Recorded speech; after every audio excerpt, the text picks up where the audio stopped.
I saw the clouds roll in and run across the sky, and I really hope that. Welcome to my brand new how to ride a motorcycle video. This is a remake of my old one. The old one I had just gotten the Hero 3 Plus and I didn't have a mic and anything, so like it was really hard for people to hear what I'm saying. And even without being able to hear what I'm saying, a lot of people found it very helpful and I got a lot of good feedback from it. So I figured I might do an update. There's a few things I want to change anyway. So yeah, first of all, let's go over some stuff that you need. You obviously need a bike. If you're a brand new rider, you probably want to stick with a 250 or 300, although you can start on a 600.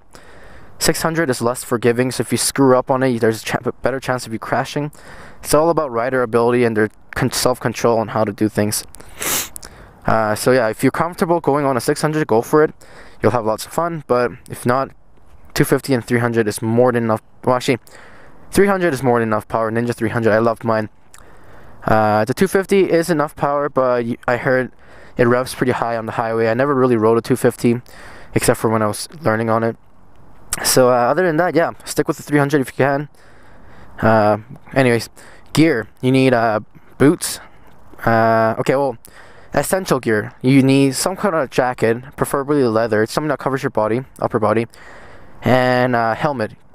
These are a must. Because if you're practicing, you're gonna fall, and your upper torso is probably gonna land scraping somewhere. Your legs will probably be up in the air, so it's fine. And your head. So helmet and jacket for sure. You can get away with jeans and runners and no gloves, but I highly prefer that you have something that covers up to your ankle for your shoes, no sandals or anything like that, and thick jeans if you have it, and some sort of gloves. You want to be fully covered, because I've been in four crashes, 2 major ones and 2 very small, slow speed, like pretty much parking crashes, where I laid the bike. I didn't really crash into anything. It was like dodgy maneuvering because of idiot drivers. But anyways, and all of those I've been hurt. So if I didn't have my gear, I would be in a lot worse shape, especially my very first one where I hit a tree going like 130 or something. Anyways, yeah, so there's that. This video is not for me to teach you how to drag knees or anything like that. This is just going over the bike and how to start the bike and take off on it into first and second gear. I'm not gonna teach you any hardcore stuff. I'm still learning myself, so it's not like I'm an expert in like doing all the advanced stuff, but I am good at what I do for just riding. So alright, you need a bike. Let's go over the parts of the bike. So this is the instrument cluster. Alright, and this is where you put the key in for ignition. Usually there's an on, off, and lock. On, obviously, to turn on the instrument cluster. Off and lock is you turn the handlebar all the way and you put it in lock, and it locks it so that people can't push it away and take your bike. Although if people really want to take your bike, they'll just lift it. It's not hard to steal a bike. Not that I know anything about it, you know. Okay. Instrument cluster. So a lot of bikes will have RPM. Mine is a digital speedometer, but some bikes have analog. That's a KTRC is traction control. I have this control here. We'll change it 1, 2, 3. 3 is the most, I believe, and then off. F is for full power. I can change that to low. I think that cuts off about 30 horsepower. The temp, clock. I can change the display in the clock here with this. Odometer, trip A, trip B, if you look. Yeah, mileage. Some bikes will have a gear indicator, most don't. I think most modern higher ender bikes, like 600 plus, might have that. Mine has it, but like a 300 doesn't. You can get a gear indicator attached to it. It's not hard, or it's not hard to install, but you don't really need it. You get to a point where you know what gear you're in just by the RPM. I don't even use that. And sometimes I have heard it faulting out, so it might give you a false reading, so you don't want to rely on it. Alright, so that's the instrument cluster. This is just a heated grip I installed. Goes up to 50, or 30, 40, 50, 75, 100. Gets very hot. I love it. High beams, low beams. High beam flashing when you're passing vehicles. Signals. For motorcycles, you want to push in to turn off the signal after you signal. It's not like cars that'll turn off automatically after you complete the turn. And we have the horn. Mine's fairly loud, not as loud as I want it to be, but this is the power kill switch. Full circle means it's on, full circle with the X not on. So it's on right now, and that's the ignition. Alright. Throttle. Throttle should snap back. If you're ever buying a used bike, or just any bike, just make sure your throttle snaps back. You don't want it to like get stuck there. That's dangerous. Don't worry about that. That's just throttle assist. Front brakes. That's like power brakes. Clutch lever. That's to change clutch. Foot pegs. They're on both sides. This side has a clutch shifter. Rear. These are rear brakes.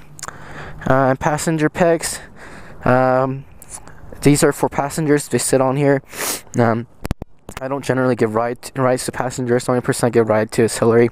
That's her spot. What else? I think that's it. I don't really think you need to know anything else.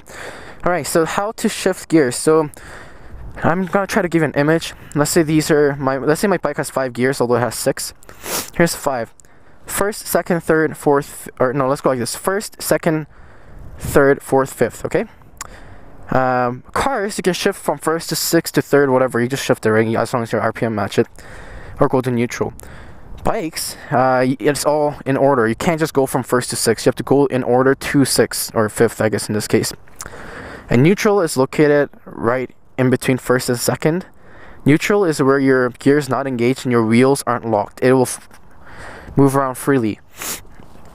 So as you saw, it's in first gear. We will pull up the clutch, although sometimes you don't have to. Right now I don't think you need to, but you pull in the clutch to change gear, kick up halfway, and it went to neutral, and it's nothing here. And you can just move your bike. The bike's freely moving. So you don't want that if you're parking on a hill, because your bike might roll down. I generally park it in gear. It's just become a habit of mine. Safety, why not, right? Put it back into gear to show you what happens. Back to first. Now I can't move it. The bike is locked. The wheels are locked. Alright? So, how to shift. Neutral. Let's say your bike's parked in first gear. You want to be in neutral to start the ignition. The bike won't start otherwise. Or you can, another way is you can start in first gear, or second, or whatever gear, I think. I know first gear for sure. Actually, I haven't tried on second. I never had to.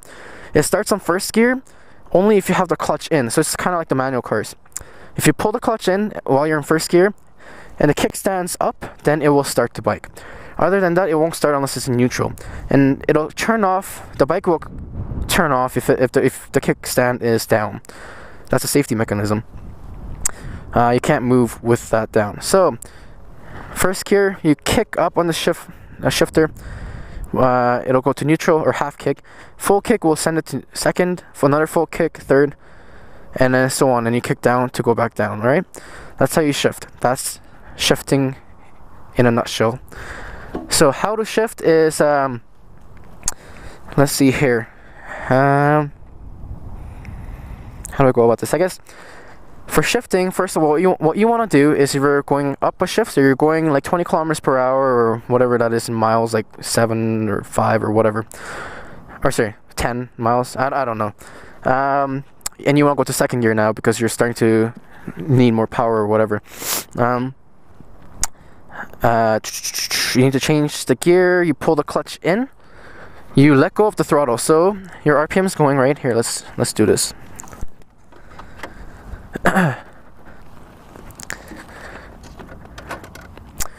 So your RPM is going to be going up a bit when you need to change gear. You pull in the clutch as you let go of the RPM, and then you kick up on the as your clutch is in. And then when you kick it up, don't let it go right away. You want to give it a bit of a rev and then let go. That way it's more smooth. All right. And what else? So rev match. Oh yeah, I guess friction zone. We'll go over that. So you want a rev match, and when you're downshifting, same thing. Let go of the throttle, clutch in, kick down, and then rev match. That's pretty much it. Clutch, kick, rev match. Or no, throttle off, clutch, shift, clutch out as you rev.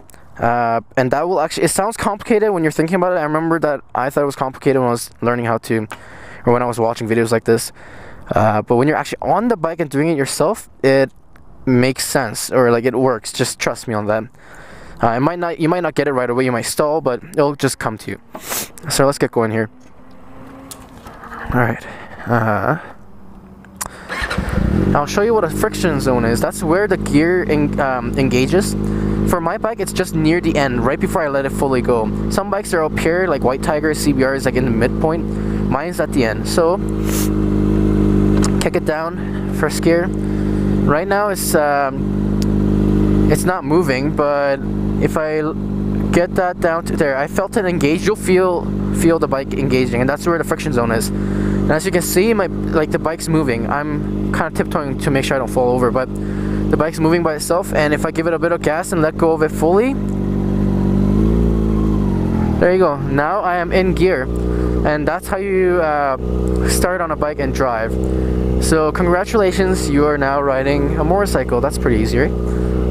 And you're in first gear. Let's go around here and let's get into second gear.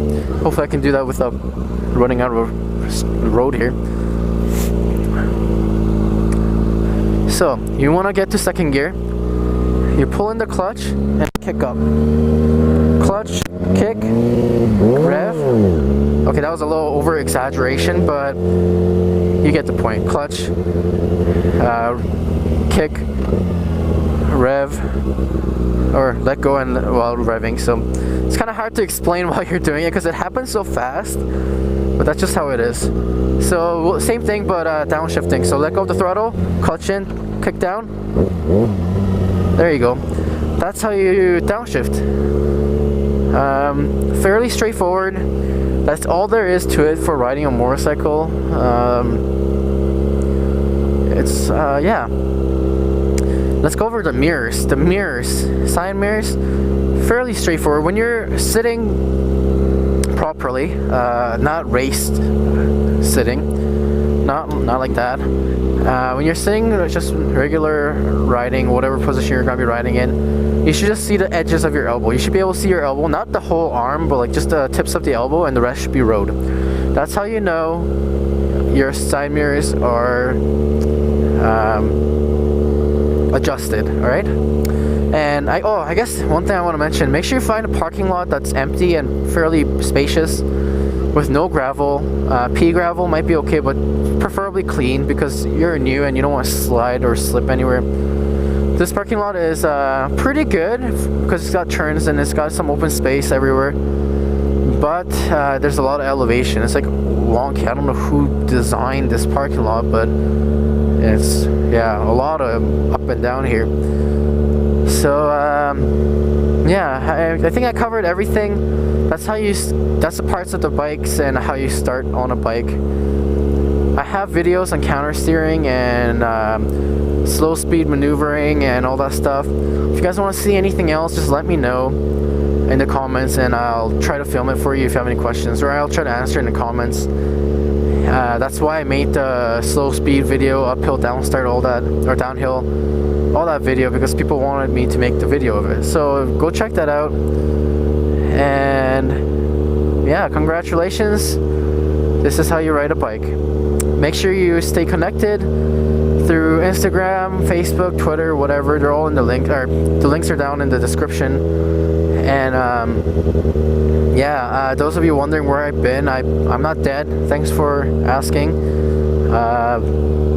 I've just had some trouble with my GoPro and my mic and a lot of work. I'm working 6 jobs, so I'm gonna be quitting like 3 of them soon here. So anyways, cheers, ride safe, and see you later.